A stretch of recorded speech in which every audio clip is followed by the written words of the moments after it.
चलो डेरिवेशन है microscopic form of Ohm's law. Ohm's law हम लोग V is equal to I R जो पढ़ते हो तो मैक्रोस्कोपिक हो गया, मीटर लगाए वोल्ट मीटर लगाए देख लिए रिलेशन। लेकिन माइक्रोस्कोपिक फॉर्म में वायर के अंदर छोटे लेवल पे इलेक्ट्रॉन के लेवल पे क्या चीज हो रहा है वो चीज हम लोग इसमें पढ़ने वाले हैं, ठीक है।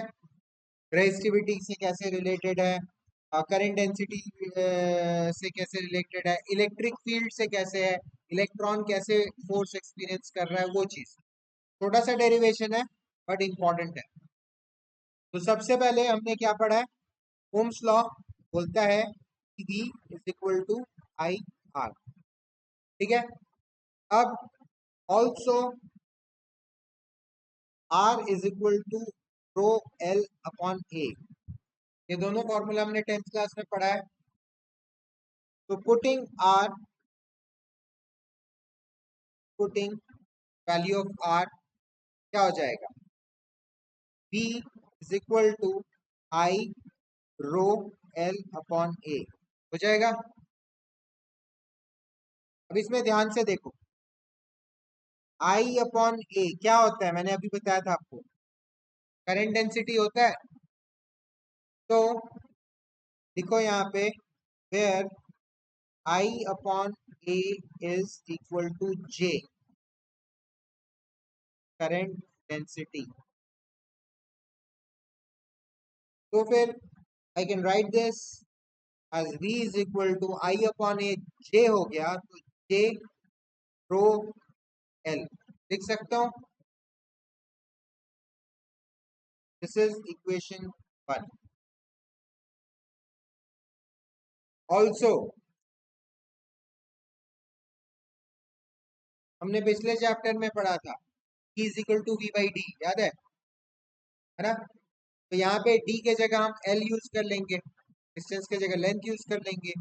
तो also E is equal to V upon L, या फिर मैं लिख सकता हूँ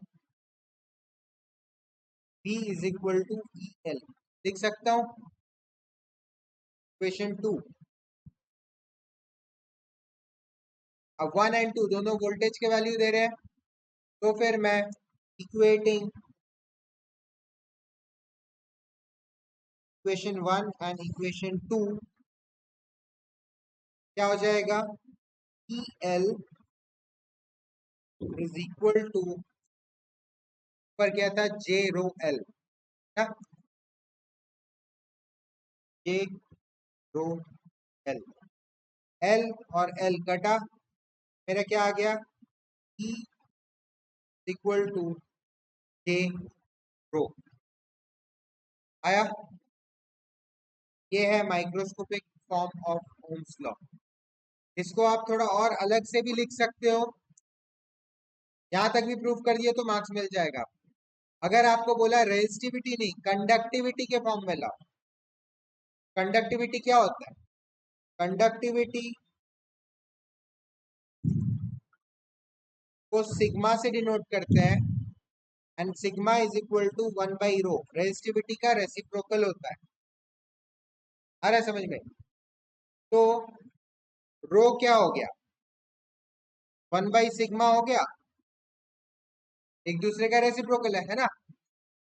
तो अगर मैं पुटिंग वैल्यू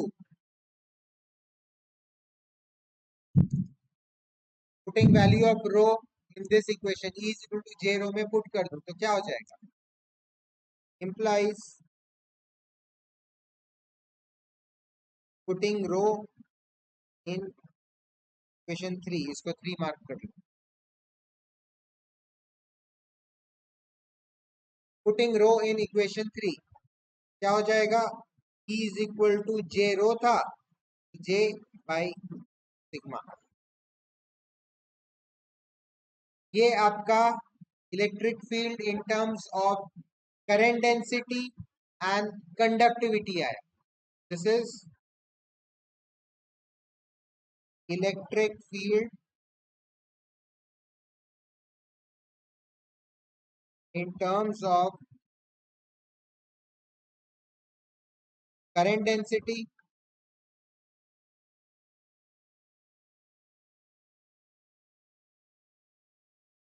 एंड कंडक्टिविटी आया।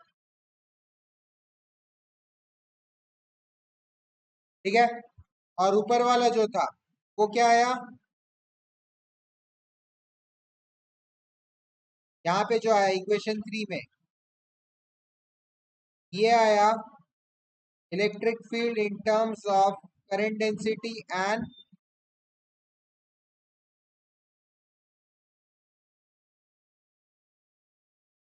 रेजिस्टिविटी। आया समझ में?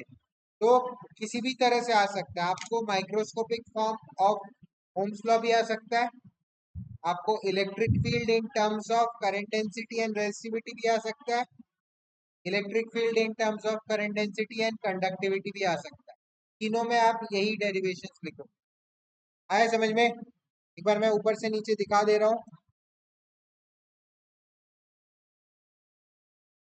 ओम्स लॉ लगाए, ये दोनों फॉर्मूला लगाए, तो मेरे पास ये आ गया आई बाई ए, मेरा जे हो गया, तो मैं जे रख दिया, ये इक्वेशन 1 आ गया। E is equal to V by L, potential by distance होता है, तो V is equal to E L हो गया, ये इक्वेशन 2 हो गया।